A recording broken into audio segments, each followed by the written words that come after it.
Hello and welcome back to another episode of Good Teaching. I am your host, Dr. Toyin Ali, and this is the podcast where we ask college instructors what their most effective teaching strategies are. And today I want to share something that happened in my classes this semester. So have you ever taught something and you thought that you were doing such a great job? Maybe you even have experience teaching something, but then when the students complete the project, write the paper, take the assessment, it's clear that the students did not meet the learning outcomes. And you're like, well, what did I miss? So today's episode is all about what you can do and some ideas of how you can help your students not lose their motivation to keep trying in your class when majority of the students don't do very well on the assessment.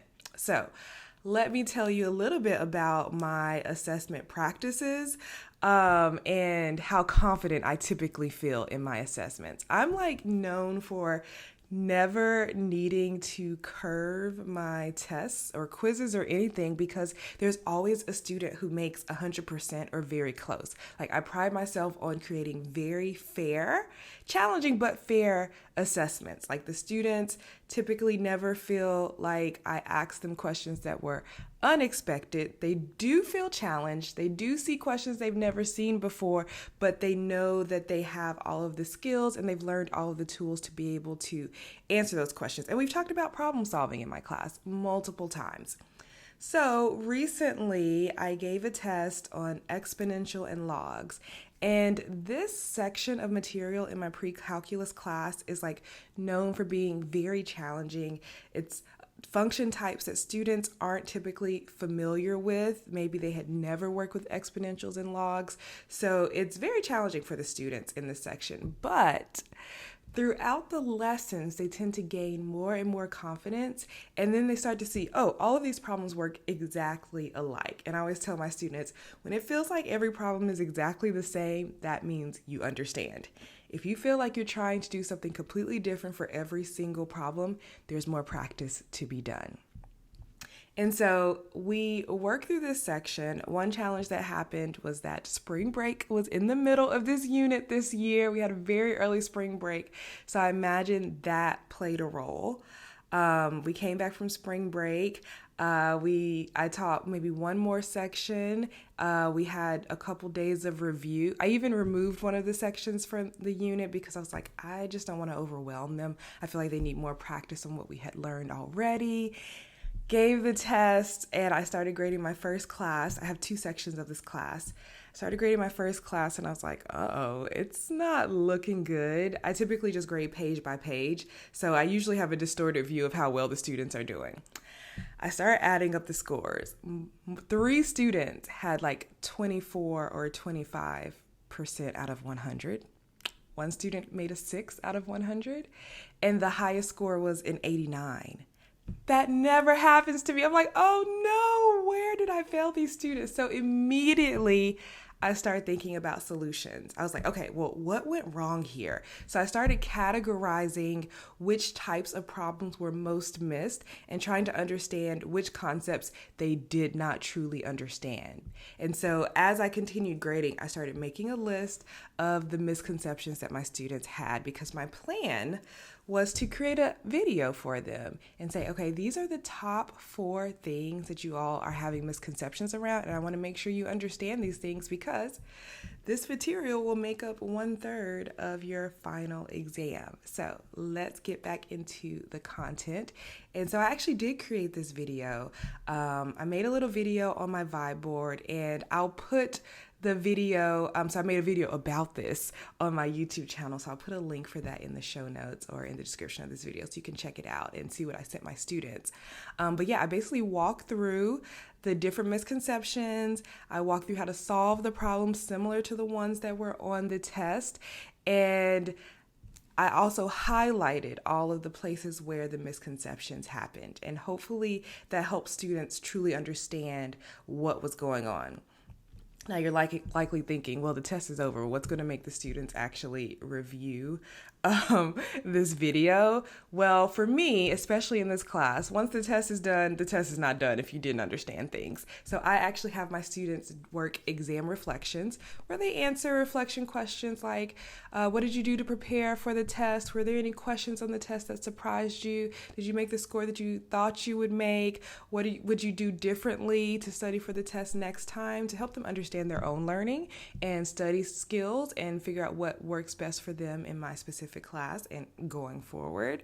And then I have them correct the problems that they missed on the test and write a little explanation about why they missed it or what happened when they were working that problem. And so this assignment, they don't get points back on the test, but it is grouped in their quizzes, written homework portion of the grade for their class. So I knew they would work on that and I knew the video would be helpful, but I started thinking, these students did not do well. I don't want them to give up. So this was a crucial time in the semester. It was almost midway through the semester and the withdrawal deadline was in a few days. And I was nervous that everyone would withdraw from the class that didn't do well on the test, even though some of them, they needed to not be in the class. They're not ready for the class. But many of the students, I feel like they could still do well in the class if they just mastered these misconceptions.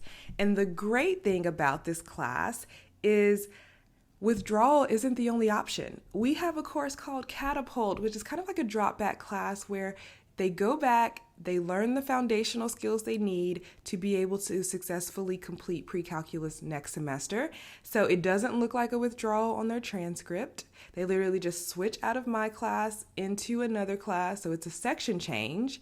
And they get a grade. It's not a math credit, but it's an elective credit. So they still get to have the same number of hours on their schedule. They get to understand what things they were lacking when they came into my class so they can take the class later. And they don't ruin their GPA. So this is a wonderful option for the students in my class.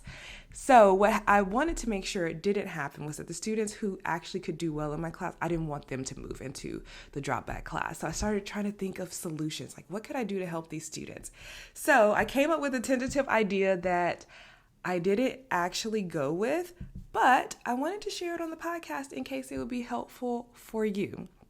So I called my friend Caitlin, who's also a math professor. I was like, my students did not do well on this test. I think the average was like a 58 or something like that for that first class. I had yet to grade my second class, so I didn't know that additional information. I was like, this has never happened to me. My averages are in the 80s usually. And I was like, okay, I'm going to make this video, but I think I need to give some points back. And I didn't want to curve because I felt like the test was fair. I actually made it slightly easier than I had in the past. And so I just didn't think it would be accurate to curve the test. So what I wanted to do was those 4 misconceptions that I noticed the students were having, I identified the problems where those questions, where those misconceptions came up. And I was like, okay, well, what if I created a supplemental test that only had like 4 or 5 questions that mapped back perfectly to the misconceptions they were having, and give them that supplemental test on a different day, and they can earn up to 10 points back on the test. So maybe it's 5 questions. Each question is 2 points each. If you get it perfectly correct, you get 2 points per question back onto your test grade. That way, that student who made it 89, they have the possibility of making a 99. I was like, that feels fair. Also, the students who made like a 24 or 25, the ones who should drop back into the catapult class, 10 points isn't going to help them do better in the class, right? So I wanted to be as fair as I could, and I thought that would be a great option. So I started trying to figure, okay, well, when can I give this supplemental test? I actually didn't have any time in my schedule, but I would have made time if I needed. I assume most of my students, since most of my students take my class at 9 a.m., they probably didn't have at 8 a.m. So I thought about, okay, well, maybe I can give the test at 8 a.m. on a class day, or maybe I could do it after hours. Maybe I can offer 2 times. So I was really ready to go above and beyond for my students because I really did not want to discourage them. I really wanted them to still feel confident, like they were learning. Another thing to note about this group of students that, especially in this class, something that I've noticed is they did come in to my class with not as strong of a background as the students I've had in previous years. And I think this group of students started high school during the pandemic. And so it makes sense that they would have this gap in knowledge, but they are catching up. Like, I feel really good about their progress. Like, they can do math now, and I'm so proud of them. Okay, so I have this idea in my mind. I was like, okay, I'm going to make this video. I'm going to create this supplemental test. I'm going to help them. Then I started grading my second class, and I'm like, oh, they aren't making these same mistakes. It's actually looking pretty good. Someone even made 100% in their class. And I'm like, okay, this is just one of these rare occasions where the makeup of my first class just has less strong, mathematically strong students than the makeup of my second class. Like, my first class, their background just wasn't as strong, and those students just happened to be in my first class. So another note is my classes are really small, 19 students. So you really can't really glean any trends because the sample size is so small. Because of this small class size initiative, we have 60 to 70 sections of pre-calculus every semester. So it's just random who is in your class and what the background of the students are in that class. And so because my second class did so well, they didn't really need all that supplemental material. And so I personally decided, okay, this isn't as big of an issue as I thought. There are just way more students in my first class who need to drop back and take the catapult class. And so what I ended up doing was I decided to create that video to walk them through their misconceptions so that they can understand what they're doing in the class and do their corrections for their exam reflections. And then the students who made really, really low scores, I advised them to take the catapult class. I said, if your test average for the first two tests, if you made below 50% on both of them, it's not likely that you'll be able to pass the class, but here's the great option for you. You can take this class to learn all of the background and foundational materials to be able to do well when you take this class next semester. And so many of the students in my first class took that option. I went from 18 students in the class to 11 students in the class. But what a difference that made, actually. Like, now the class goes by so much smoother. I can tell that everyone that is there is working really hard and they are really following along. They actually are ready for the class right now. And so the class is going much better, but I was so nervous when I saw that average. I was like, this literally never happens to me. So I just wanted to share this podcast episode to help you think about some alternatives of what you can do when students don't do well on an exam, especially if you have a track record of giving fair exams, students typically passing and doing well on the exams when you've taught this material before. So there's more than just curving the average. You can actually support your students and help them with their learning by how you react and like what other supplemental things you can create to help your students in their learning journey. All right, so that is all for today. I hope that this episode was helpful. Thank you so much for watching or listening in. I'll see you in the next one. Happy teaching.